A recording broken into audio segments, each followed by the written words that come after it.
मंगलमय मंगलकरं गीत राग विधान नमो ताते भयं हरहंता करिमंगल करियो ग्रंथकरण सुता याते मिले समाज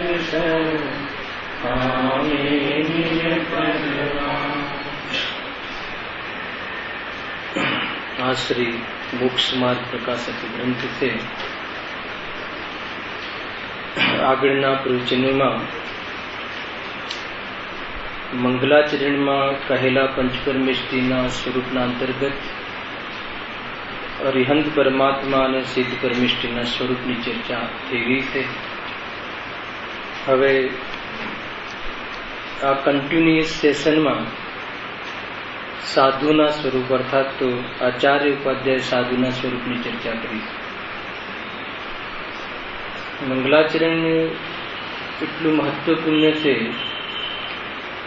કે અગર એમાં બિરાજમાન પરમ તત્વને પ્રાપ્ત કરનાર પદોનો પણ અગર કદાચિત ભાવ ખ્યાલમાં આવી જાય તો આત્મકલ્યાણ 100% થઈ જાય. આચાર્ય ઉપાધ્યાય અને સાધુના સ્વરૂપને સમજવાથી આત્મદૃષ્ટિનો માર્ગ ખુલી જાય છે. કેમ કે આચાર્ય ઉપાધ્યાય સાધુ પદમાં બિરાજમાન ભવ્ય આત્માઓ તેમને પણ દ્રવ્ય દૃષ્ટિપૂર્વકનું જ જીવન હોય છે. કહ્યું ને મિથ્યા દર્શન જ્ઞાન ચારિત્રને લઈને જે 4 ગતિઓમાં પંચ પરાવર્તન કર્યા એવું એક પણ ક્ષેત્ર બાકી ન રહ્યું. મુખ્ય રૂપથી સ્થૂલ કથન છે આ અનંત કાલ વીતી ગયો પણ આ જીવે મિથ્યા દર્શન આદિ ભાવનો ત્યાગ ન કર્યો. સરસ ગાથા ચાલી. આજે 7 તમારી છટાળ પેલી ઢાળ પૂરી થઈ ને આપણી. અહીંયા કહે છે કે હવે આચાર્ય ઉપાધ્યાય અને સાધુના સ્વરૂપનું અવલોકન કરીએ છીએ, અવલોકીએ છીએ એટલે સમજીએ છીએ. સૌપ્રથમ પંડિતજી અહીંયા આચાર્ય ઉપાધ્યાય અને સાધુનું સામાન્ય સ્વરૂપ કહ્યું છે અને પછી આચાર્ય ઉપાધ્યાય અને સાધુનું એક એક પદનું વિશેષ સ્વરૂપ કહ્યું છે. સામાન્ય સ્વરૂપનો અર્થ એ છે કે અનંતાનુબંધી અપ્રત્યાખ્યાન પ્રત્યાખ્યાન મિથ્યાત્વ સહિત આ 3 ચોકડી કસાયના ભાવપૂર્વક વ્યક્ત વિતરાગતા જેનું જીવન માત્ર છે અને બહારમાં 28 મૂળગુણરૂપ દ્રવ્યલિંગના ધારી છે. એ ચાહે હર સમય આ સ્વરૂપ મુનિરાજોનું રહે છે. ધ્યાનમાં હોય, સમજજો, ધ્યાનમાં હોય કે સ્વભાવમાં હોય, પરંતુ આ ઉત્સર્ગ સ્વરૂપ સામાન્ય છે દરેક મુનિરાજને. દરેક મુનિરાજને એટલે આચાર્યને, ઉપાધ્યાયને અને સાધુને. સર્વે સાધુમાં આચાર્ય, ઉપાધ્યાય અને સાધુ 3 ભેદ કર્યા. એ સિવાય પ્રવચનસારમાં આવે છે ને કે બાળ, વૃદ્ધ, શ્રાંત અને ગ્લાન 4 પ્રકારના ભેદ કર્યા. ચાહે બાળક હોય મુનિરાજ 8 વર્ષના હોય, ચાહે વૃદ્ધ હોય, ચાહે શ્રમિત હોય, શ્રાંત યાની કે ઘણો શ્રમ કર્યો હોય, ઘણો વિહાર કરીને આવ્યા હોય, અર્થાત ગ્લાન અર્થાત તો મતલબ કે માંદગીમાં હોય, છતાં ઉત્સર્ગ માર્ગ તો સામાન્ય છે. દરેક મુનિરાજને આ પ્રમાણેની વિતરાગ પરિણતિ તો સામાન્ય હોય છે. સામાન્ય કથન કર્યું ને, આચાર્ય ઉપાધ્યાય કે સાધુ ચાહે આચાર્ય પદમાં હોય, ચાહે ઉપાધ્યાય પદમાં હોય કે ચાહે બંને પદ રહિત હોય ભાઈ, અર્થાત તો ચાહે બાળક હોય, ઓછી ઉંમર હોય, ચાહે વૃદ્ધ હોય કે ચાહે શ્રમિત હોય, થકાન કર્યું હોય, અર્થાત તો કોઈ રોગ સહિત હોય, છતાં પણ એક પ્રકારથી આ જે 3 ચોકડી કસાય તૂટી અને જે પ્રાપ્ત વ્યક્ત વિતરાગતા સહિત દરેક મુનિરાજોનું સામાન્ય સ્વરૂપ છે. આ તો હોય જ, આના વગર તો વાત આગળ ચાલે જ નહીં. બહિરંગ જે વેશ છે એમાં ચંડાની યોગમાં કયા પ્રમાણે દ્રવ્યલિંગની ચર્ચા આગળ થઈ ચૂકી છે, કયા પ્રમાણે એનાથી વિપરીત સ્વરૂપ ન હોય, પરંતુ એમાં કદાચિત એકરૂપતા ન પણ હોય. કોઈ મુનિરાજ કઠોર તપ આદિ કરતા હોય, હે, કોઈ મુનિરાજ મૃદુ આચરણ કરતા હોય. કઠોર આચરણનો અર્થ કષ્ટદાયી નહીં, ઉગ્રતાથી કરતા હોય. કોઈ જવાન જોત મુનિરાજ હોય, વિશેષ તપાદીમાં જોવા મળતા હોય, વ્રત હોય તો પણ જોવા મળતા હોય. અને કોઈ મુનિરાજ હરોજ મતલબ એકવાર ભોજનનો જે એમને ચંડાની યુગમાં આજ્ઞા છે એવો વિકલ્પ આવતો હોય, છતાં પણ જે અંતરંગ ભૂમિ છે, અંતરંગ વિતરાગતા છે, એમાં કાંઈ પણ અંતર હોતું નથી. કોઈ પ્રવૃત્તિ એટલું ખાસ ખ્યાલ રાખવો કે જે ચરણાનું યોગમાં કહ્યું છે એનાથી વિપરીત પ્રવૃત્તિની વાત નથી. ચરણાનું યોગમાં કહી છે એમાંથી કોઈ મન તીવ્ર પરિણામ હોઈ શકે છે. એને કોઈ રોજ મતલબ 2 મહિનાના ઉપવાસ કરે કોઈ મુનિરાજ ન કરે, સહજ હોય છે આ બધું. ત્યાં તો અંતર હોય છે, એને આચરણ કોઈ વાર મૃદુ હોય, કોઈ વાર કઠોર હોય, પરંતુ એમને જે કહ્યું છે આજ્ઞામાં એનાથી વિરોધ ન હોય, એનાથી વિપરીત ન હોય. અને 3 ચોકડી કસાયના ભાવની વ્યક્ત વિતરાગતા તો સર્વ મુનિરાજોને સામાન્ય છે. એમાં તો કોઈ ભેદ જ નથી. અગર એ ન હોય તો મુનિપદ નથી. મિથ્યાત્વ અને 3 ચોકડીના કસાયનો ભાવ, હે ને, જ્યાં આત્માનો સ્વરૂપનો ખ્યાલ નથી ત્યાં સંયમ સિદ્ધ થતું નથી. આજે ચાલી રીતે આપણું શાસ્ત્રમાં જ્યાં સ્વપ્નનો વિભાગનો ખ્યાલ નથી તો ઉપયોગ ક્યાં સ્થિર થાય? એટલે એ તો પહેલા મૂળ વાત છે. સમ્યક દર્શન વગર તો વાત આગળ ચાલે નહીં. અને પરિણામોમાં એટલી કસાય મટી ગઈ છે કે જે હર સમય ઉપયોગ આત્મામાં રમે એવી કોઈ કન્ડિશન નથી ત્યાં કે જ્ઞાન વધારે હોવું જોઈએ, એવી કોઈ કન્ડિશન નથી કે કોઈની પ્રવૃત્તિ વિશેષ હોવી જોઈએ, અને એવી કોઈ જાતની કન્ડિશન મુનિ જીવનમાં નથી. હે ને, એમ નથી કે ભાઈ કોઈને જ્ઞાન વધારે હોય, કોઈ સારું વક્તવ્ય આપતા હોય તો એ મહાન મુનિ છે, આખા જીવન પર્યંત અવાજ જ ન આવે. એને તીર્થંકર જે થયા હોય છે તો મુનિ જીવન દરમિયાન વાણી જ નથી હોતી, ખરતી જ નથી એમની, તો એનાથી કોઈ નાના મુનિ થઈ ગયા એવું છે નહીં. કોઈ બરાબર કઠોર પ્રતિજ્ઞાઓનું પાલન કરતા હોય તો કોઈ મુનિરાજ મહાન હોય. એને એ તો રાગીઓને બહારની સ્થિતિનો ખ્યાલ નથી હોતો. અંતરંગ સ્થિતિ જુદી છે, અંતરંગ મુનિપણું જુદું છે, અને બહારની સ્થિતિ જુદી છે, ખ્યાલ નથી હોતો. એટલે ભેદ કરે છે જીતુભાઈ, હેને, કે આમ કોઈ કઠોર તપ કરતા હોય તો ત્યાં વધારે નમવાનો ભાવ આવે, હેને, તો કહે છે કે તને સ્વરૂપનો ખબર નથી. હેને, મતલબ કે પાર્લાની પ્રતિમા પર વધારે દર્શન કરવાનો ભાવ આવે અને મલાડની પ્રતિમા પર ઓછો દર્શન કરવાનો ભાવ આવે, તો કે તને ઠેકાણા જ નથી. એમ અહીંયા કહે વિતરાગીઓમાં ભેદ ન હોય. ભાવ આવે વાત જુદી છે, પરંતુ એમ ભેદ કરે એમ નથી હોતું. કોઈ એવી મુનિરાજની જે સામાન્ય સ્વરૂપ કહ્યું ને એવા સામાન્ય સ્વરૂપમાં એવું કોઈ જાતનું કન્ડિશન નથી હોતી કે ભાઈ આમાં આ બહુ ધ્યાન કરે છે મુનિરાજ, આ મુનિરાજ તો મતલબ રોજ આહાર લેવા આવે છે, છતાં સમાન છે, પવિત્રતા સમાન, પૂજ્યપણું સમાન. કેમ કે મિથ્યાત્વ અને 3 ચોકડી કસાયની અભાવ વ્યક્ત વિતરાગતા એ જ માત્ર મુનિપણું છે. એવી શુદ્ધ પરિણતિ એકમાત્ર મુનિ જીવન છે, સાધુપણું છે. અને એ સાધુપણું ટકે, એ સાધુપણું વિશેષ રીતે પવિત્ર અર્થાત વધે, અર્થાત એમાં સાધક દશા ઓર વિશેષ થઈને સાધ્યને પ્રાપ્ત થાય, એના હેતુરૂપ કદાચિત બહારમાં અપવાદ માર્ગ પણ વ્રતાદિમાં જોવા મળતા હોય છે. તો એ તો અપવાદ માર્ગ છે. રહેવું તો અંદર છે, પરિણામ સ્થિર કરવા છે, છતાં રહેવાતું નથી. તો વ્રતાદિમાં ઇરિયા સમિતિ પૂર્વક બહારમાં ચાલવા આદિમાં જોવામાં આવે. એમને રાગ આવે તો કેવી રીતે વર્તે એટલી ચર્ચા અહીંયા જીનાગમમાં છે. અને કેટલો રાગ આવે એ પણ નિશ્ચિત છે.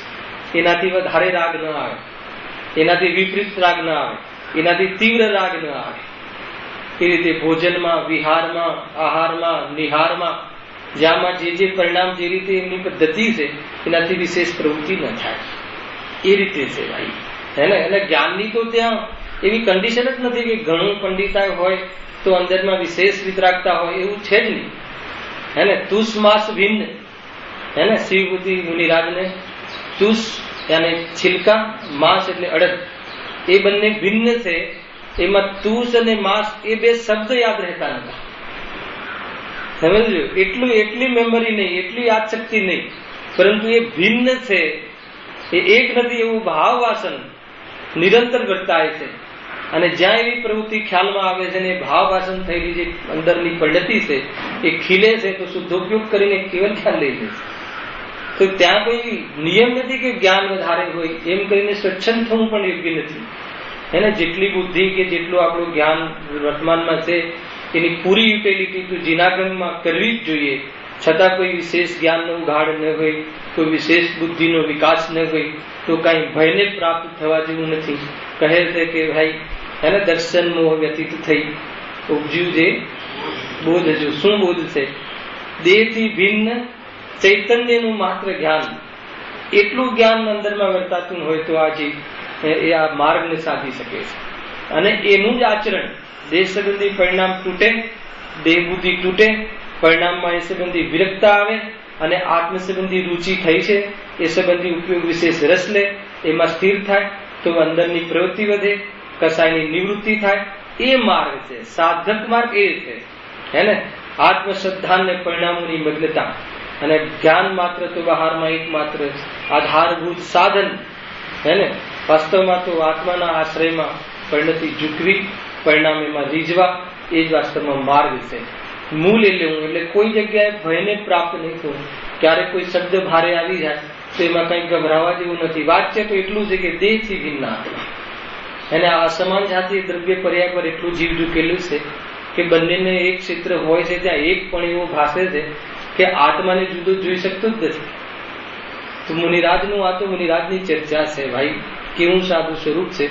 એમાં જો એમાં કદાચ આમાં ફૂટનોટ છે, ફૂટનોટમાં પણ આપ્યું છે આનું સ્વરૂપ. જૂના ગ્રંથમાં તો વાંચ્યું હતું મેં, આ છે જો લાટી સંહિતા 6થા પેજ ઉપર નવા ગ્રંથોમાં, અને એમાં આપ્યું છે સામાન્ય જોઈએ છે. આપણે ફૂટનોટ છે એમાં સંસ્કૃતનો મોટો પેરા છે, પછી નીચે આચાર્ય, ઉપાધ્યાય અને સાધુ એ ત્રણેય પ્રકારના ઉત્તમ મુનિજનો પોતપોતાના વિશેષ પદો પર આરૂઢ છે. અર્થાત વિશેષ પદોના ભેદથી જ તેઓના 3 ભેદો છે.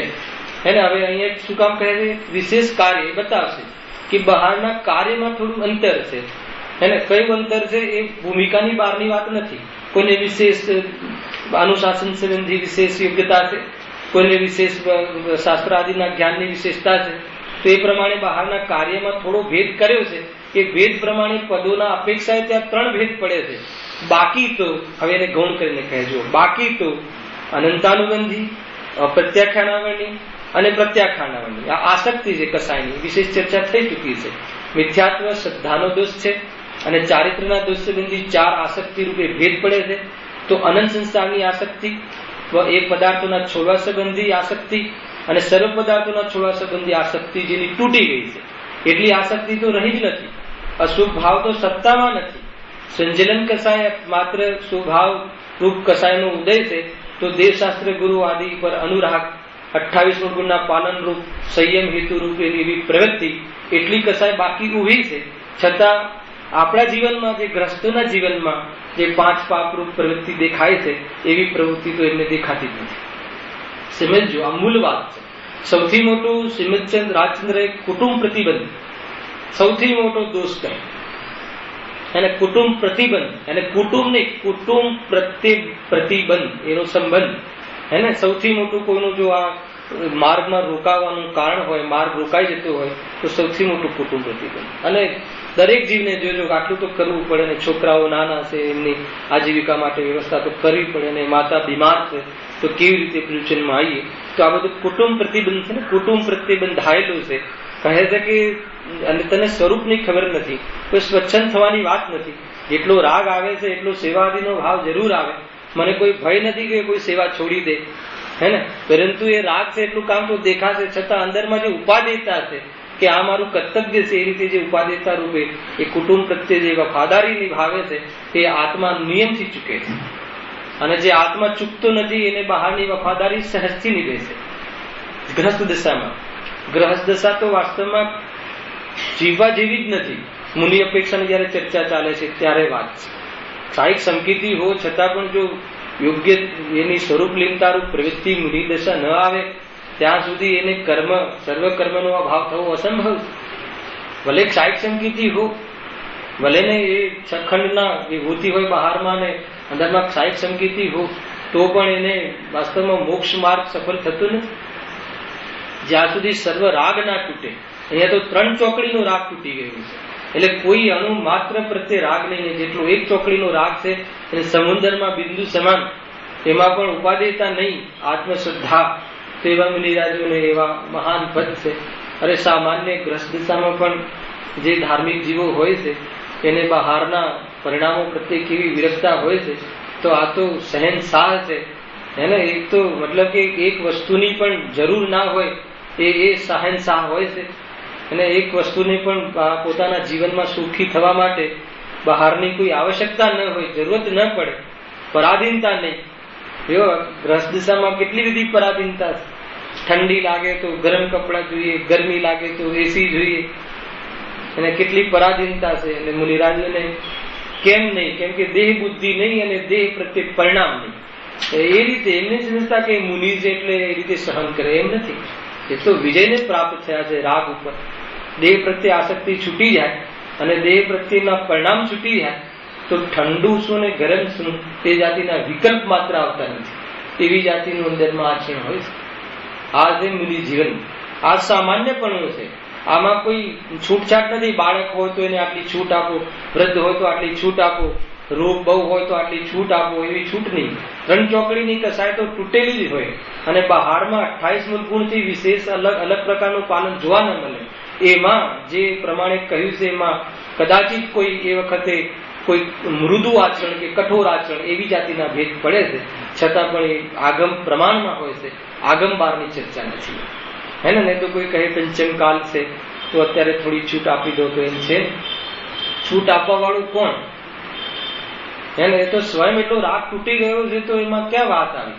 ન નિભે તો ગ્રસ્તપણે રહે, અને ગ્રસ્તપણે ન રહેવું હોય તો સ્વયં સમાધિ મંડ લઈને આત્મકલ્યાણ સાધી લેશે. પરંતુ એનાથી વિરોધી જીવન ન હોય, નક્કી છે. રંચ માત્ર સાધુનું સ્વરૂપ સમજવું યોગ્ય છે ભાઈ. થોડું બી સાધુના સ્વરૂપથી વિરોધ જાતિનું ચિંતન ના હોવું જોઈએ. ન નિભે, ન પાલન થાય એ વાત જુદી છે, પણ આમ કરી લઈએ તો એમ નથી. આપણાથી નથી નચતું, આપણાથી નથી એ પ્રમાણે નિભાતું પોસાતું, એ વાત આપણી કમજોરી છે ભાઈ. અને ઘણા મુનિ રાજ્યો ને સુકોશલ મુનિ અને એમના પિતા એ પણ મુનિ થઈ ગયા, પરંતુ સુકોશલ મુનિરાજ એમના બાળકનો જન્મ નહોતો ત્યારે એમને દીક્ષાનો ભાવ આવ્યો. તો ગ્રસ્ત દશામાં ઘરના જે વ્યક્તિ કહે કે ભાઈ કોઈ બાળક એકાદ થઈ જાય પછી મુનિ દશા લો, તો રાગ એમનો એટલો કમજોર હતો તો રાહ જોઈ, અને જ્યાં રાગ તૂટી જાય તો રાહ ન જોઈ. અને સુકોશલ મુનિ ક્યાં રાહ જોઈ?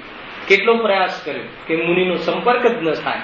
મુનિનો અગર સંપર્ક થશે તો મુનિ થઈ જશે, પરંતુ જ્યાં ઉપાદાન જાગે છે ત્યાં કોઈ રાહ જોતું નથી.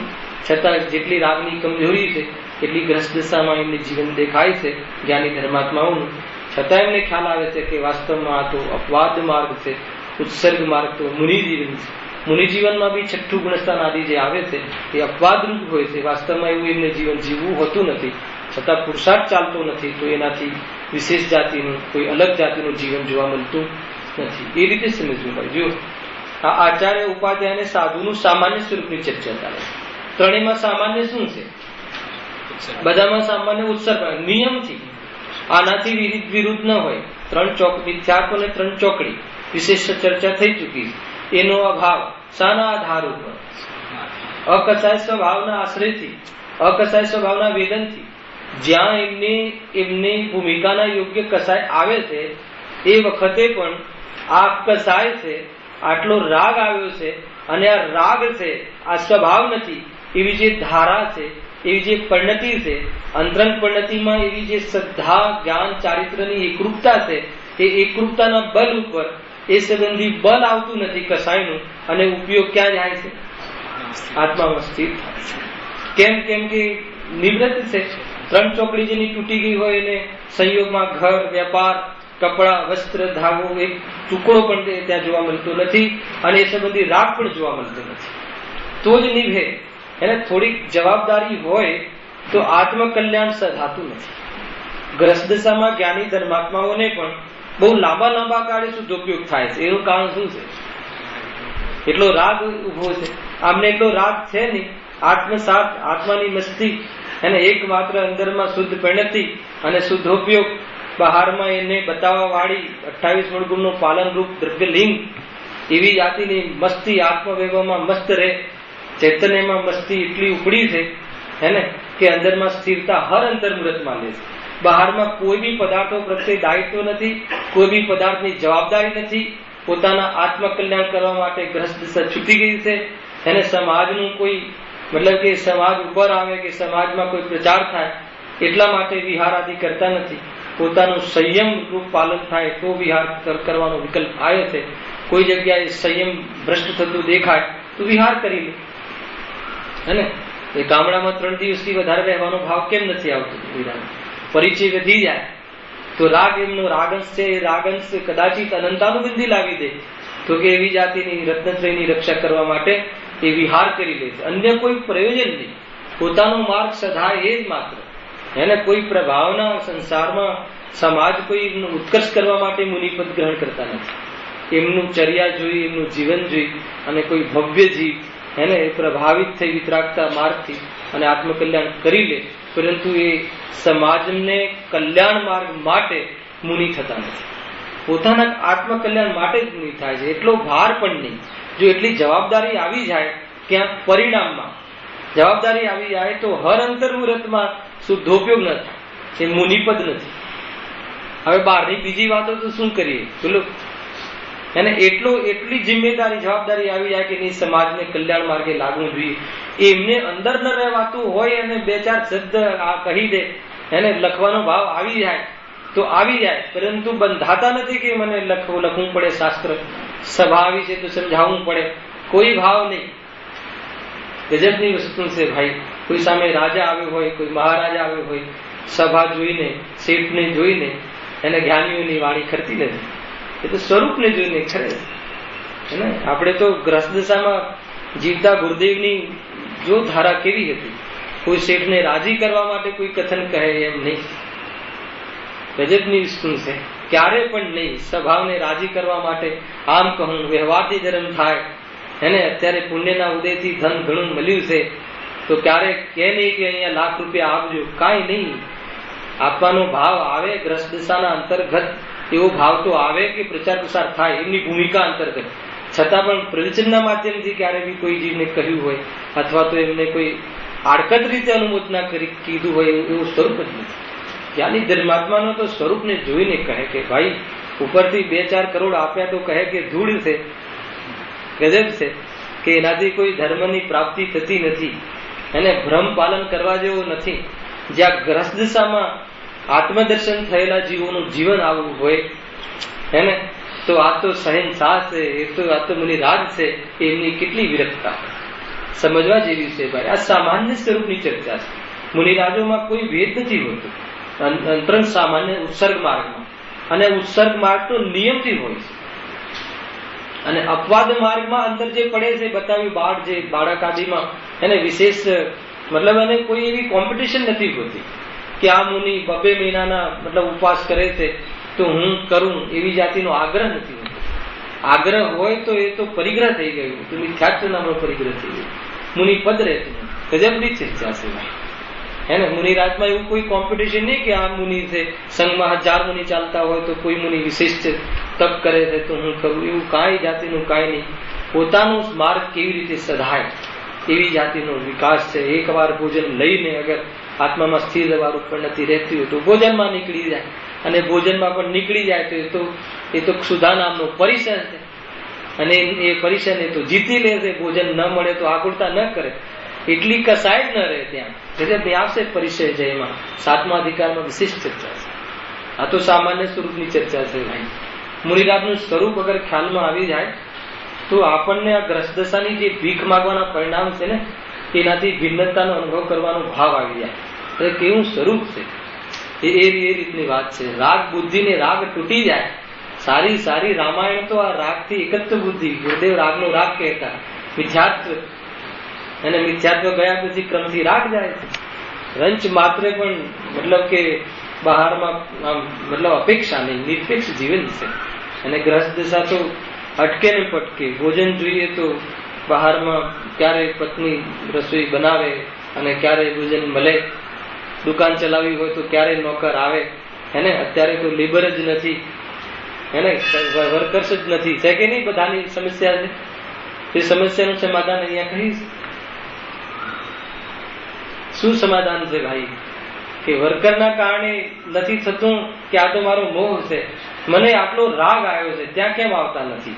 કે આટલો મને વિકલ્પ આવ્યો છે અને એ વિકલ્પ થી કોઈ બહારમાં સુખ મળે એમ નથી, એમ જો નિર્ણય આવી જાય, રાગનું રાગ લક્ષણથી સ્વરૂપ ખ્યાલ આવે અને આ આત્મા નથી અને આત્મા આનાથી જુદો છે એવું નિર્ણય કરવા વાળું જ્ઞાન, એ જ્ઞાન લક્ષણથી ખ્યાલમાં આવી જાય, એવો વિભાગ વર્તે તો આવા વાળા રાગના કાલમાં પ્રભાવિત ન થાય, દુઃખને પ્રાપ્ત ન થાય. તો એ રાગમાં નવું બંધ કરવાનું સામર્થ્ય રહેતું નથી, નપુસંગ થઈ જાય છે, બૂઠો થઈ જાય છે રાગ. આવે રાગ પણ એ રાગમાં તાકાત રહેતી નથી. આત્મા અવલંબન વાળા જીવોને બહારમાં ભિખારીપણું હોતું નથી. એની ભૂમિકાને યોગ્ય ઉદયગત આવતો જે રાગ છે એ રાગના કાલમાં આ રાગ છે, આ રાગ છે એટલે આત્મા નથી, આત્મા નથી એટલે હું નથી, હું નથી એમ નિર્ણય જો પૃથકતા વાસિત થઈ તો એ સંબંધી લક્ષ બનતું નથી. પક્ષ ને લક્ષ બે છૂટી જાય છે તો શુદ્ધોપયોગમાં ઉપયોગ કરી જાય છે. એવી જાતિની આ પદ્ધતિ છે. અને મુનિરાજને તો બહારમાં કેટલા વિરક્ત છે, અંતરંગ અને બહિરંગ નિર્ગ્રંથપણું છે. એવા સહેનશા જીવોને, એવા મહારાજા છે જે એને એવા ઉત્કૃષ્ટ જીવોને તો મતલબ કે એમનું સ્વરૂપ સમજતા આપણને આપણા સ્વરૂપનો ખ્યાલ આવી જાય તો બહારના બધા જે અભિમાન છે એ મિટી જાય. એને આ તો અભિમાન છે પૈસા ધન આદિ કમાવાના અભિમાન જવાનીમાં અને બુઢાપામાં ખર્ચવાના અભિમાન. એને આત્માનો તો એને સન્માન જ નથી આવતું, એને આત્માની રુચિ રહેતી નથી. કોણ કમાઈ શકે અને આત્મા મમતા સિવાય શું કમાઈ શકે આત્મભાન વગર? અને આત્મભાન થાય તો થયેલી મમતા આત્માની શ્રદ્ધાને ડગાઈ ના શકે એવી અંદરમાં વિરલતા આવી જાય તો આ સિંહ માર્ગ ખુલી જાય છે. અને સિંહ માર્ગમાં ચાલીને સિદ્ધ સિવાય કાંઈ ઓછું થતું નથી પર્યાયમાં. એવી જાતિનું આ સ્વરૂપ છે, માર્ગ છે ને, આ મોક્ષનું કારણ છે ને. આ તો જેની ચર્ચા હવે થવા વાળી છે કઈ દિન સુધી, એ એવું મહાન વ્યક્તિત્વ છે. અને કોનું વ્યક્તિત્વ છે? આત્માનું. અને આત્મા થાય છે એ કોઈ શરીર નથી થતું.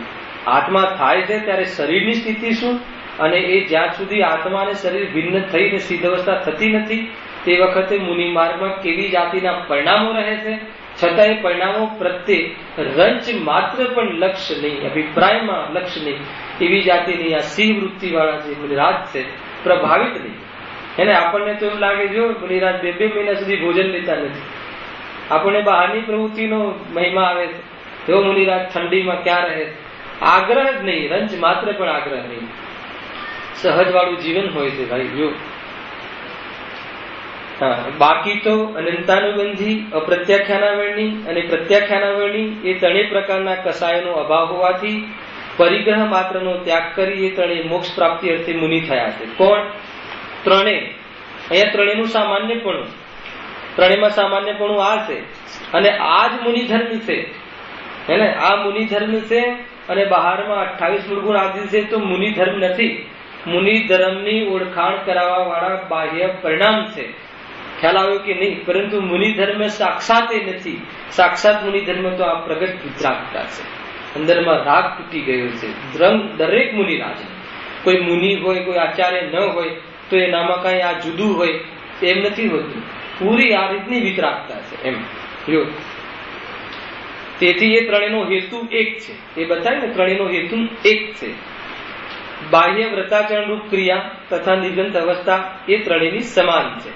12 પ્રકારનું તપશ્ચરણ, 5 મહાવ્રત, 13 પ્રકારનું ચારિત્ર્ય, સમતાભાવ, 28 મૂળ ગુણ, 84 લાખ ઉત્તર ગુણ અને સંયમ એ ત્રણેયના સમાન છે.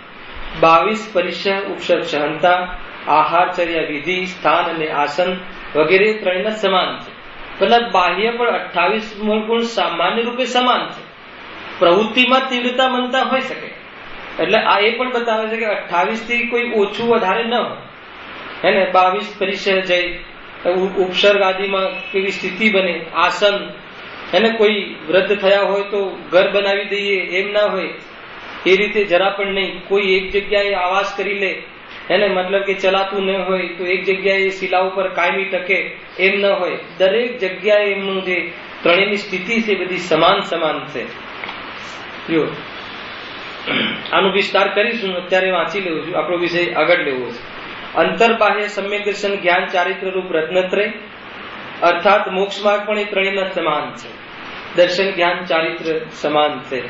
ધ્યાતા ધ્યાન ધ્યેય, સ્વયં ધ્યાતા એને એક આત્મામાં રહેવું એ ધ્યાન, અને ધ્યેય પ્રગટ કરવા રૂપ ધ્યેય કેવલ જ્ઞાન, અને આશ્રય રૂપ ધ્યેય શુદ્ધાત્મા.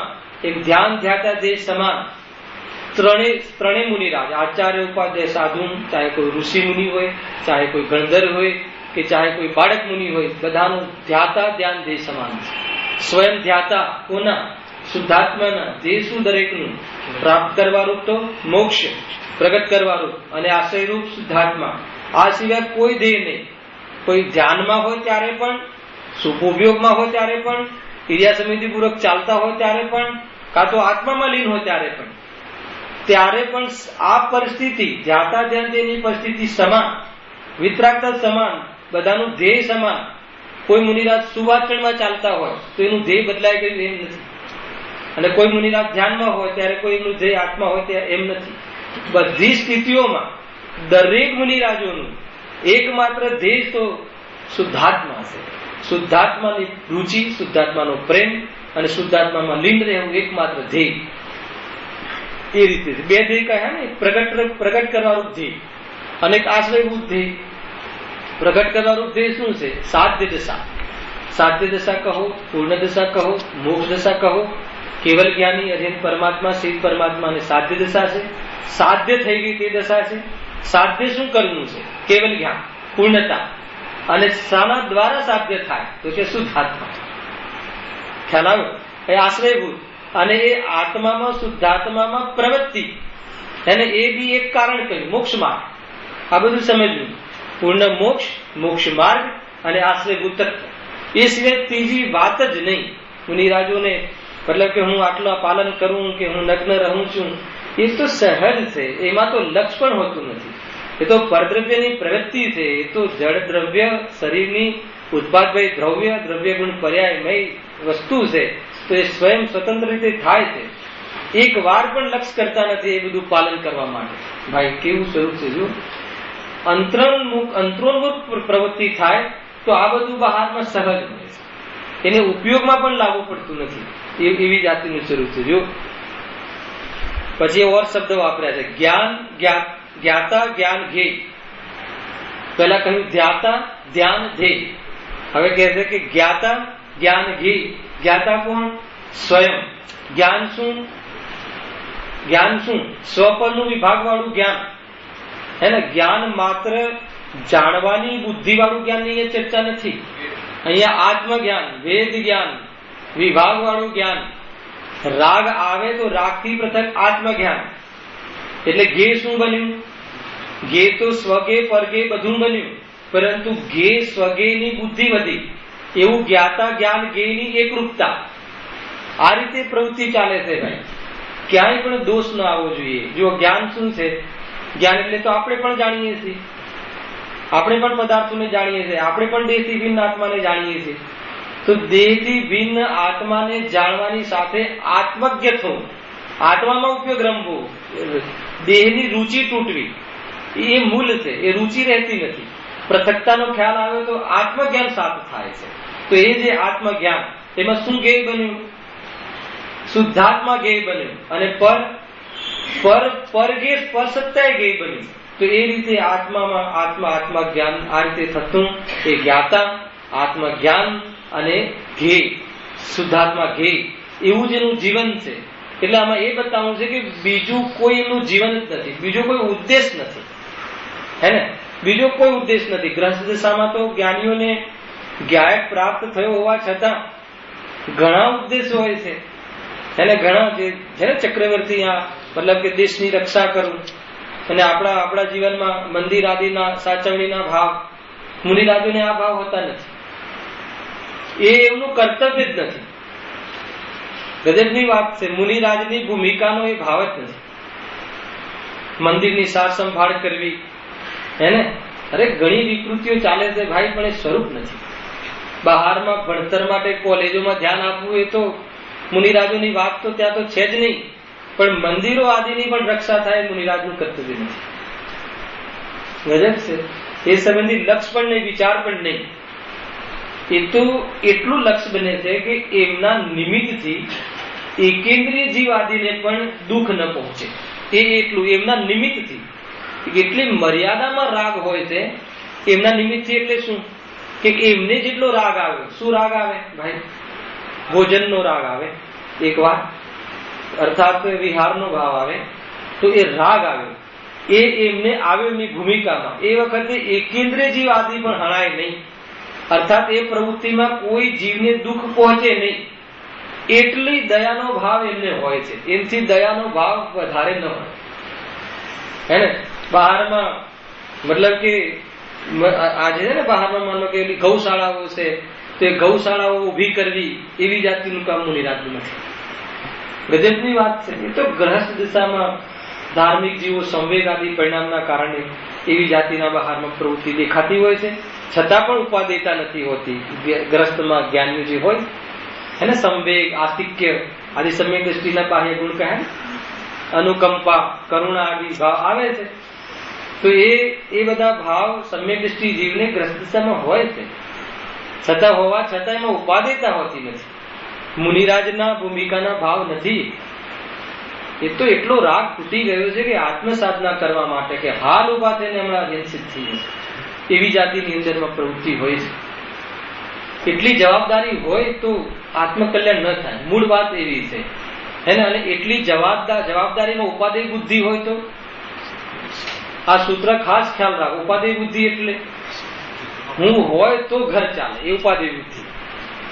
ઘર ચલાવવાનો ભાવ આવે ગ્રસ્ત દશામાં એ વાત જુદી, પણ હું હોય તો ચાલે એ વાત જુદી. એટલી ઉપાધિ બુદ્ધિ હોય, એને આત્મા ક્યારે ન ગમે અને એને પરમાત્મા ક્યારે ન ગમે, એને દેવ દર્શન આદિ ક્યારે ન હોય, ઢોંગ જ હોય, સવાલ જ નથી. ખ્યાલ આવ્યો કે નહીં? જેને આત્મા ગમતું નથી, આટલી ઉપાધિ બુદ્ધિ હોય, જવાબદારી નો ભાવ આવે ગ્રસ્ત દશામાં વાત જુદી, તો ઉપાધિ બુદ્ધિ પૂર્વક આવે તો ત્યાં જીરો થઈ ગયું. અને મુનિરાજના જીવનમાં તો કુટુંબ પ્રતિબંધ સવાલ નથી. કુટુંબના ભાવ, બહારમાં કોઈ સમાજ હોતો જ નથી મુનિરાજને. મુનિરાજ જૈનોના ઘરે જ કોઈ આહાર લેવા આવે એવું થોડી. નવધા ભક્તિ પૂર્વક કોઈ બ્રાહ્મણનું ઘર હોય, વિશેષ ભક્તિ દેખાતી હોય તો ભોજનનો ભાવ આવે. અને આવે પણ ત્યાં પણ કોઈ સામેવાળા વ્યક્તિમાં એવી જાતિની ભક્તિ ન દેખાય, ભાર દેખાય, તો ભાવ ના આવે ભોજનનો. ભાવ ન રહે, કોઈ દ્વેષ ન કરે એમના પ્રત્યે.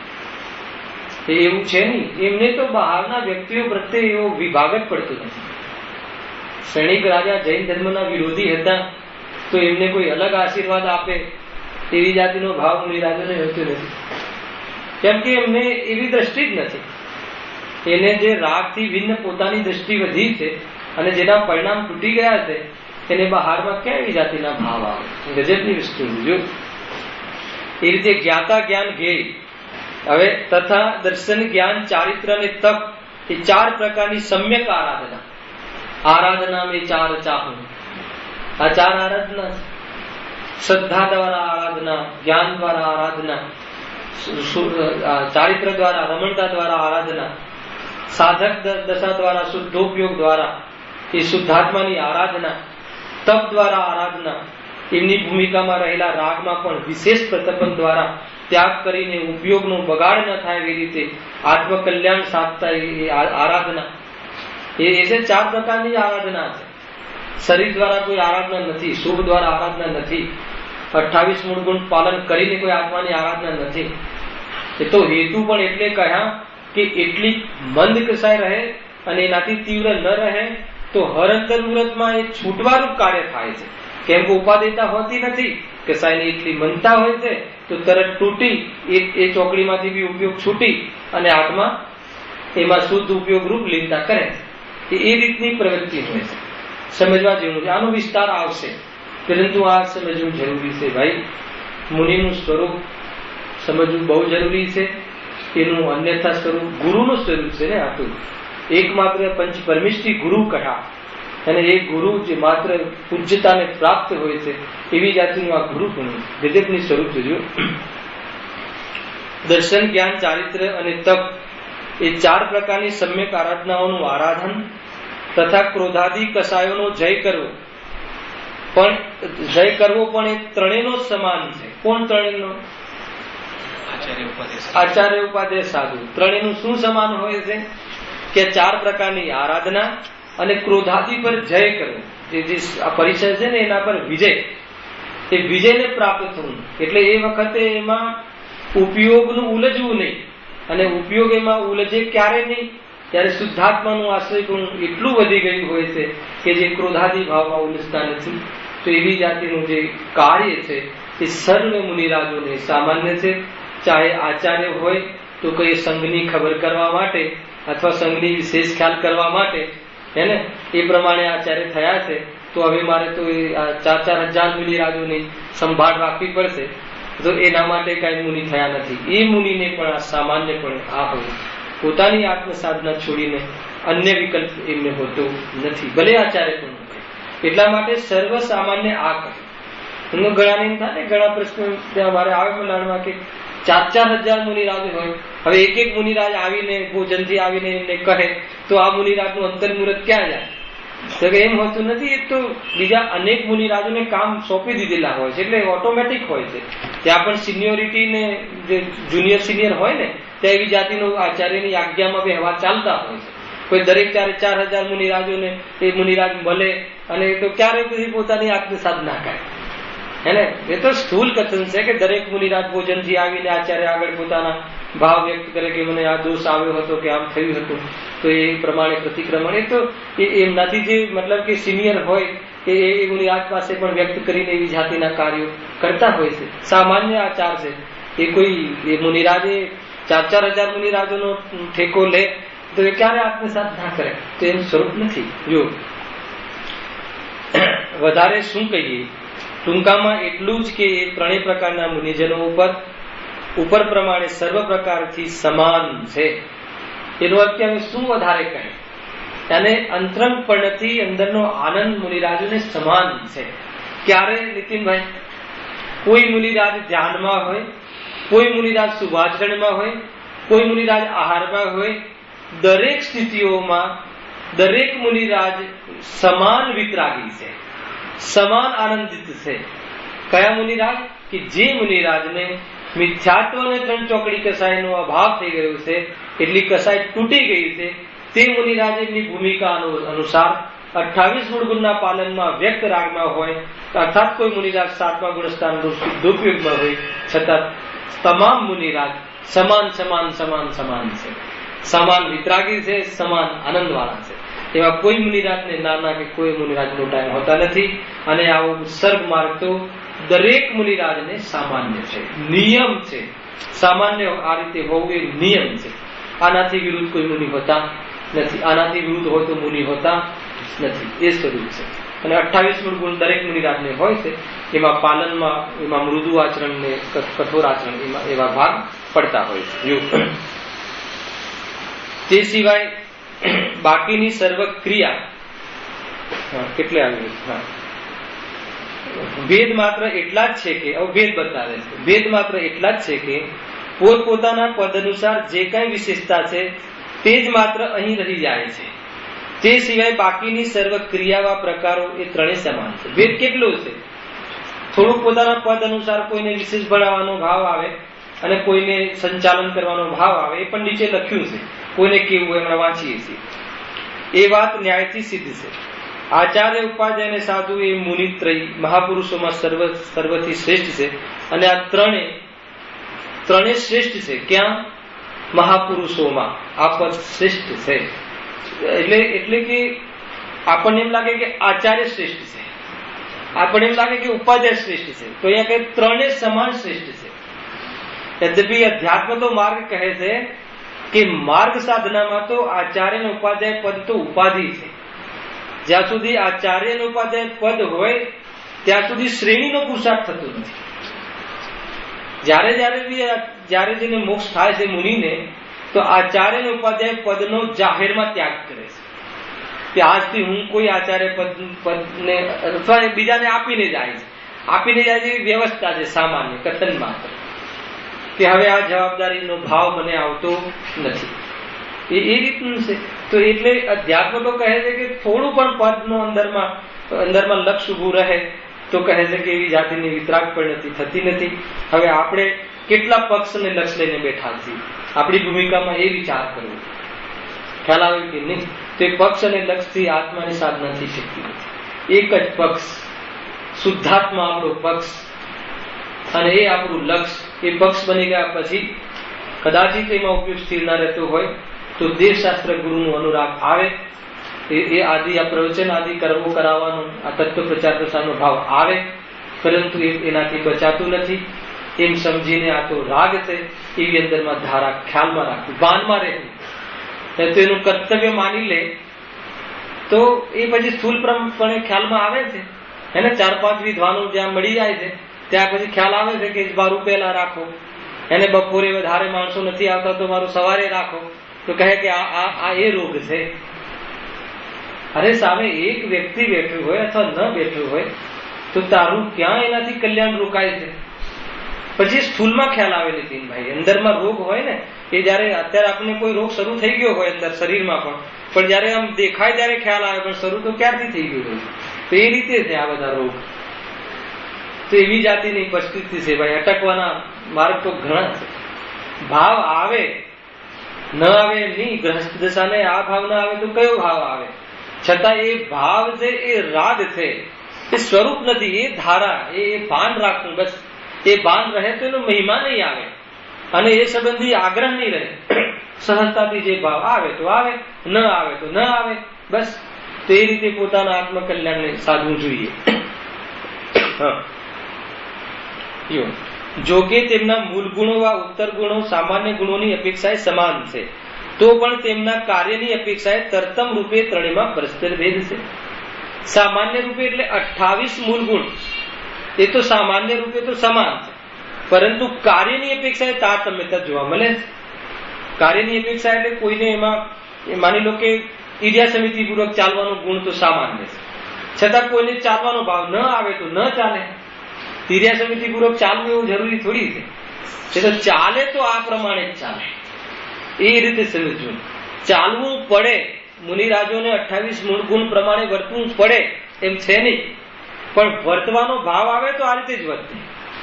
જે મુનિરાજોનું અંતર્મુહૂર્તમાં કામ થયું, ભરત ચક્રવર્તી જ્ઞાની ધર્માત્માનું અંતર્મુહૂર્તમાં કામ થયું, તો છઠ્ઠું આવ્યું હશે કે નહીં આવ્યું હશે? છઠ્ઠું આવ્યા વગર રહે નહીં, પણ પ્રવૃત્તિ રૂપ ન રહ્યું, વિકલ્પમાં આવ્યું, પછી 7મામાં ગયા અને અંતર્મુહૂર્તમાં કાર્ય કરીને કેવલ જ્ઞાન પ્રાપ્ત કર્યું. ખ્યાલ આવ્યો કે નહીં? વિકલ્પ સુધી આવે, ગણિત પ્રવૃત્તિ રૂપ થાય એટલો વિકલ્પ પણ ન આવે. બને એવું ભોજનનો વિકલ્પ આવ્યો પરંતુ પ્રવૃત્તિ સુધી જાય એટલી સુધી વિકલ્પ ન ટક્યો તો ન ટક્યો. કરવું જ પડે એમ નથી. કરવું શું પડે? માત્ર શુદ્ધાત્માનો અનુભવ, અને એમાં કરવું પડે એમ નથી હોતું. એ તો એનો ખોરાક જ છે, એ તો એનું નિરંતર કર્તવ્ય જ છે. એના સિવાય મુનિની શોભા નથી, એના સિવાય ગુરુ પણ શોભતું નથી. હે ને? આદર્શ છે ને આપણા તો. દેવશાસ્ત્ર ગુરુમાં મુનિરાજ તો વાસ્તવમાં સાક્ષાત કેવી રીતે બહારના સંયોગો વગર આત્મામાં સુખી રહી શકાય એનું પ્રત્યક્ષ ઉદાહરણ છે કે નહીં? સાક્ષાત સુખી છે.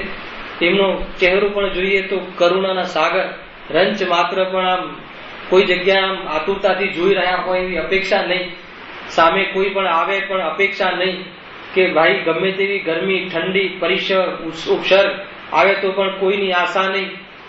તો એ કેવું જીવન વર્તમાનમાં આપણી વચ્ચે રહીને પણ જો એવો કોઈ જીવ અહીંયાથી નીકળીને એવી અવસ્થા પ્રાપ્ત કરી શકતું હોય તો હું કે તમે એવી અવસ્થાને પ્રાપ્ત કેમ ન કરી શકીએ? અને એવી જાતિનો અંદરમાં પ્રમોદ આવવો જોઈએ, એવી પરિણતિને પ્રાપ્ત કરવા માટેની અંદરમાં અનુમોદના થવી જોઈએ. અને એને પ્રાપ્ત કરવાનું એક કારણ શુદ્ધાત્મા ગુરુદેવે બતાવી દીધું કે એ સિવાય બીજું કોઈ કારણ હોઈ શકે નહીં. હે ને? અને બહારમાં ઓટોમેટિક જ્યાં અંદરમાં રુચિ વધે, બહારમાં રુચિ તૂટે તો પ્રવૃત્તિ ન દેખાય. એમાં ક્યાં બળજબરીથી આ પ્રવૃત્તિ ન કરવી એવું હોય છે. ખ્યાલ આવ્યો? એ સીધો માર્ગ છે. તમે કસાયથી રહિત કરીને, રહિત સમજીને વિચાર કરો તો તમને પ્રશ્ન જ નહીં થાય કે અત્યારે આવું ના હોય, અત્યારે આમ ના હોય. એવો પ્રશ્ન જ ન થાય. આપણને પણ જે સંબંધી રાગ નથી અન્ય જીવોની અપેક્ષા, તો એ પ્રવૃત્તિ નથી દેખાતી, હે ને? જેમ કે આપણે વેપાર આદિના વર્તુળમાં તો દરેક જ્ઞાતિ ભાઈઓ સાથે આપણે પરિચય હોય છે, તો જ્યાં આપણું ભોજન, આચાર વિચાર જોવે છે, તો એમને તો અશક્ય લાગે કે તમે કેમ કે કાદા બટાટા વગર કેવી રીતે જીવન જીવો છો, અને આપણને વિકલ્પ સુધી નથી આવતું. એ સંબંધી આપણો રાગ તૂટી ગયેલો છે, હે ને? તો આપણને કેવી રીતે ચાલે એવી જિજ્ઞાસા, શું વિકલ્પ જ નથી આવતું. અને એ લોકો એમ સમજે છે કે આના વગર તો જીવન જ કઈ રીતે હોય. તો એવી રીતે આગળ વધો કે મુનિરાજને એ આ રીતે રાગ તૂટી ગયો છે ને, તો કેવી રીતે એમાં એ રીતનો વિકલ્પ આવે? તો એ રીતે અગર જો કસાય રહિત તમે વિચાર બી કરો તો તમને વિચારમાં કોઈ કષ્ટ નહીં લાગે કે નહીં આપણું તો પાલન કઈ રીતે થાય, હે ને? હવે મુસળધાર વરસાદ આવશે હમણાં 2-4 દિવસમાં, તો વિકલ્પ કરજો કે મુનિરાજ અત્યારે કોઈ હોય જંગલમાં તો શું કરતા હશે, હે ને? વાઘ સિંહ દોડાદોડી કરતા હોય ત્યાં મુનિરાજ શું કરતા હશે? પરમ મિત્ર નો પામ્યા જાણે યોગ જો, રંચ માત્ર પણ ભય નહીં. શાનો ભય હોય? કઈ મારું લૂંટી લે એવું સ્વરૂપ નથી. અને દેહ કદાચિત લઈ જાય તો દેહને મારે નાવા નીચોવાનો સંબંધ નથી.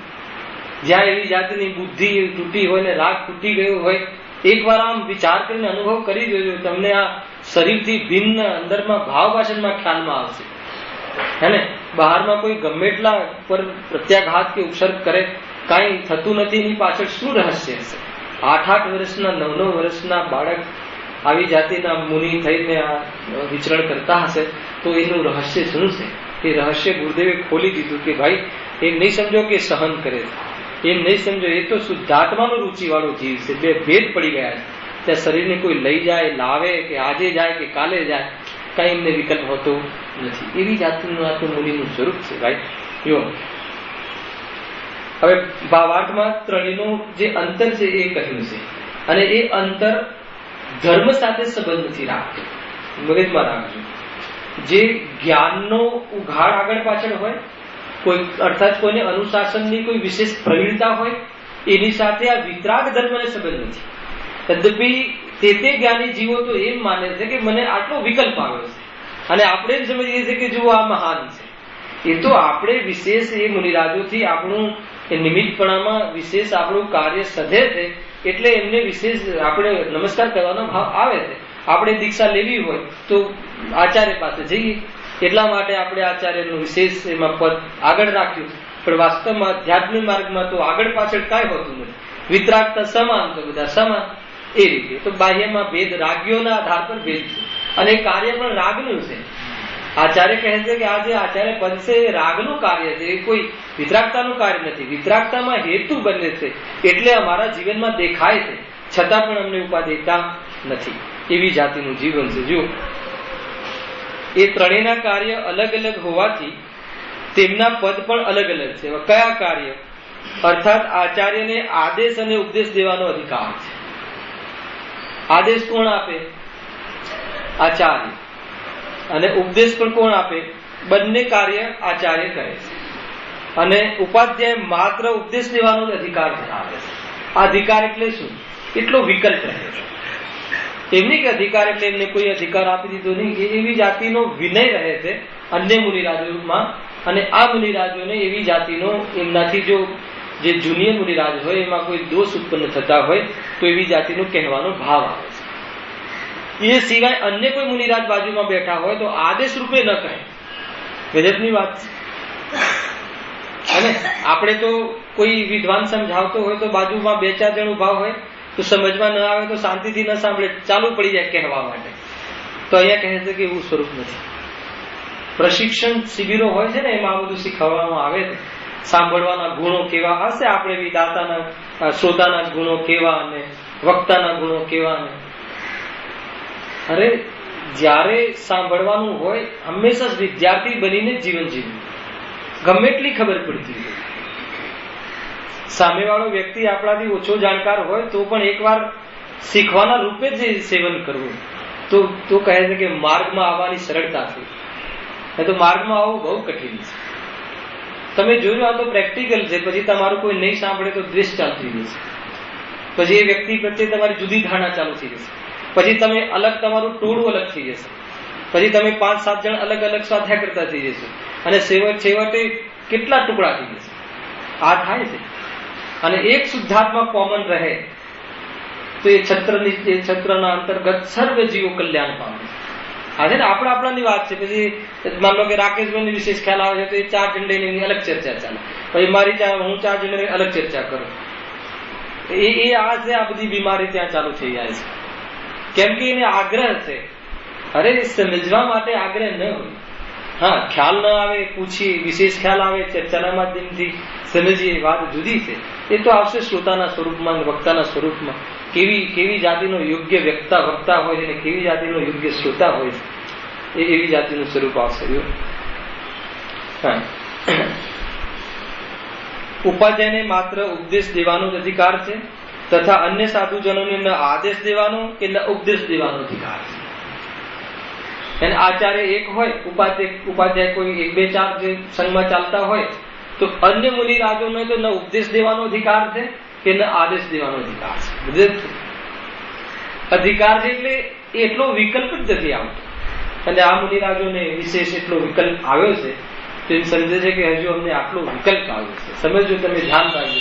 આપણા માટે તો હિતકારી હોવાના કારણે આપણે મહિમા કરીએ છીએ, પરંતુ સ્વયંના માટે તો એ હિતકારી ન હોવાના કારણે એનાથી ભેદજ્ઞાન કરીને આત્મકલ્યાણ જ સાધે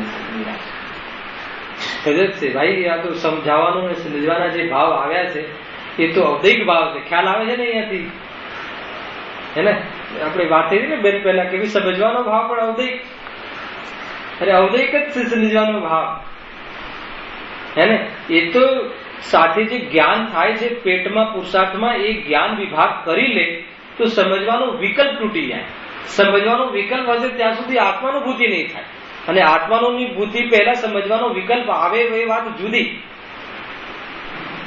ખ્યાલ આવે છે કે નહીં? આત્માનુભૂતિ પહેલા આ જ સમજવાનો ભાવ આવશે. પરંતુ સમજતા રહેશું અથવા સમજતા અનુભૂતિ થઈ જશે એમ નથી. અને આ ગુરુદેવ પાસેથી આ વાત શીખવા મળી. શુભરાગ આવે જરૂર, પણ શુભરાગ કરતા અનુભૂતિ થઈ જશે એમ નથી. આ વાત અંદરનો જે ભેદ જ્ઞાન છે ને એ આ મહાપુરુષે આપણને સમજાવ્યું. જો ન નિષેધ કર્યો કે ન એને સ્વભાવમાં આવે, કેટલું બેલેન્સ છે. આવું બેલેન્સ જ્ઞાની સિવાય ના હોઈ શકે. ન નિષેધ કર્યો, શુભરાગનો નિષેધ ન કરે, અને નિષેધ ન કર્યો અને એને સ્વભાવ પણ ન માને કે સ્વભાવ નથી, તો કેટલું બેલેન્સ. આવ્યા વગર રહેતું નથી, છતાં એનાથી થતું નથી. તો એનાથી થતું નથી એમ નક્કી કરવાથી શુભરાગમાં જે વાચ્ય છે એ વાચ્ય વાચક ભેદ મટી જશે અને શુભરાગનો વિકલ્પ તૂટી જશે. આ કાર્ય થશે. ખ્યાલ આવે જીતુભાઈ? જયેશભાઈ, ખ્યાલ આવે શું થશે? શુભરાગ પછી મટવાનું આગળ શું સાધન છે? તો કહે છે કે જયારે શુભરાગ જે આવ્યો એ શુભરાગની સાથે જ્ઞાન પણ હોય છે. એકલો શુભરાગ વિકલ્પ નથી હોતો, સાથે જ્ઞાન પણ કામ કરતું હોય છે. તો જ્ઞાન એ કામ કરતું હોય છે કે આવા યોગ્ય વિકલ્પ છે, આત્મા નથી એવી જે ધારા રહે તો વિકલ્પની રુચિ તૂટી જશે અને એક ક્ષણ માત્ર જાત્યાંતર ભેદ કરી અને ઉપયોગ ત્યાં ઉપયોગમાં વિકલ્પ મટી જશે. આ સામાયિકના કાલમાં સામાયિક થઈ જશે. અને આજે સામાયિક થઈ જશે નામ અનુભૂતિ છે. રુચિ આમ પ્રગટે છે અને અંદરમાં રહેવાતું નથી, ત્યારે બહારમાં આવી જાતિના ભાવ આવે છે, છતાં એમાં હવે રુચિ લાગતી નથી, એમાં રસ પડતું નથી. એટલે એની ગરજ હોતી નથી, એટલે એની અપેક્ષા હોતી નથી. એટલે મારું પ્રવચન રાખો ને મારું ના રાખો ને આ કરાવો ને ના કરાવો એ કોઈ વાત જ નહીં. 4 જીવ જ્યાં દેખાય ને યોગ્યતા લાગે કે આત્માની વાત અહીંયા સદે એમ છે તો ભાવ આવ્યા વગર રહે નહીં. અને ભાવ આવે તો પણ પેલી ધારા કે આ રાગ છે, આ હું નથી, એ ચાલુ રહે છે. ભાન છોડતો નથી, એટલે એ રાગનું વેદન કરતું નથી, એટલે એને વિકલ્પનું વેદન થતું નથી. એ વખતે પણ જ્ઞાનનું વેદન કરે. વિકલ્પના કાળમાં જ્ઞાનનું વેદન, વિકલ્પના કાળમાં આત્માનું વેદન. કેમ કે સંબંધ જોડતો નથી. સંબંધ જોડતો નથી એટલે એનું વેદન થતું નથી, એમાં પલળતો જ નથી, ઉપયોગ એમાં આવવા તૈયાર થતો જ નથી. અને જેટલો આવ્યો છે એ આવ્યો છે એનો બરાબર ખ્યાલ છે કે આવ્યો છે. આ તો પુરુષાર્થ તો મટાડવાનો કરે છે, પુરુષાર્થ એને કઈ વધારવાનો નથી કરતો. છતાં કર્મ ઉદય યોગ્ય વધવા યોગ્ય જેટલું વધે છે છતાં પણ એમાં જરા પણ અભિપ્રાયમાં ભૂલ કરતો નથી, શ્રદ્ધા ડગતી નથી, શ્રદ્ધા ક્યારે એનું એમ કરી લે કે મીઠાશ આવી જતી નથી કે નહીં નહીં મને તો બહુ ખબર પડે એવી મીઠાશ આપી દે. હા આ જ લેવાનું છે હે ને. આ તો ટાઈમ પણ થઈ ગયો છે અને આ જો પ્રયોગ ખ્યાલમાં આવી જાય તો જીવ નિહાલ થઈ જાય. જીવને કોઈ ઊંચી જાતિનો રાગ આવી જાય મંદ કે હીનપણાનો અશુભ રાગ આવી જાય, બંને સ્થિતિઓમાં કામ કરતા આવડવું જોઈએ. કેમ કે આપણે શું કરીએ છીએ કે હીન રાગને રોકી દેવો અને શુદ્ધ રાગને શુભ રાગને લાવવો, બેમાં લાગ્યા છીએ આપણે અને કહે છે કે બંનેના કાલમાં તારે શું કરવું એ શીખી જાય. તો કહે છે કે નવો તારો યોગ્ય માર્ગ મળી જશે. એવું ક્યારે બનવાનું નથી કે રોકાઈ જાય અને આવી જાય શુભ અશુભ, પણ એ બંનેમાં જ્ઞાનને ક્યાં રમાડવું, ઉપયોગમાં શું રૂચવું. અગર જો વિષય મળી જાય ઉપયોગને તો એમાં પ્રભાવિત ન થાય. આ પદ્ધતિ છે અને આ શૈલી તમને લગભગ દરેક પ્રકરણોમાં આવશે કે આના સિવાય આગળ વાત વધતી નથી. એવી જાતિનું સ્વરૂપ છે. વાસ્તવમાં તો બહારના પદોનું તો શું કહેવું, બહારમાં જે પ્રમુખ કે પ્રેસિડેન્ટ કે જે બહારમાં જે કહેવાય છે અને એ નેતૃત્વનું તો શું કહેવું, પણ મોક્ષ માર્ગના નેતૃત્વનો ભાવ પણ જ્યાં સુધી ઉભો રહે છે ત્યાં સુધી તો વાસ્તવમાં શ્રેણીનો પુરુષાર્થ જ્યાં થતો નથી. એવું જે સામાન્યપણું, વિતરાગપણું, એવું પરભાવમાં ઉપાધેયપણું અને આત્મામાં ઉપાધેયપણું સર્વ મુનિરાજ, ચાહે ઋષિ મુનિ હોય, ચાહે સપ્ત ઋષિ હોય, ચાહે આચાર્ય હોય, ઉપાધ્યાય હોય, કે ચાહે સાધુ સામાન્ય હોય, કે ચાહે બાળક સાધુ હોય, સર્વ મુનિરાજોમાં આ એક ગુણ, આ વિતરાગતા, કર્તવ્ય, આ રીતની પરિણતિ સમાન હોય છે અને એને લીધે મહાન હોય છે. બાકીના જે બહારમાં રહેતા રમતા ભાવો છે એનાથી તો નિવૃત્ત થઈને માર્ગને સાધે છે, આગળ વધે છે અને અલ્પકાળમાં સિદ્ધ ભગવાન થઈને અનંતકાળ સુધી સાધ્ય દશા દ્વારા આત્મસુખને અનુભવ કરે છે. એવી જાતિનું સ્વરૂપ કોનું છે? એ આવવું જોઈએ. એ ન આવ્યું તો વાત પતી ગઈ. એ રીતે આ સ્વરૂપ છે.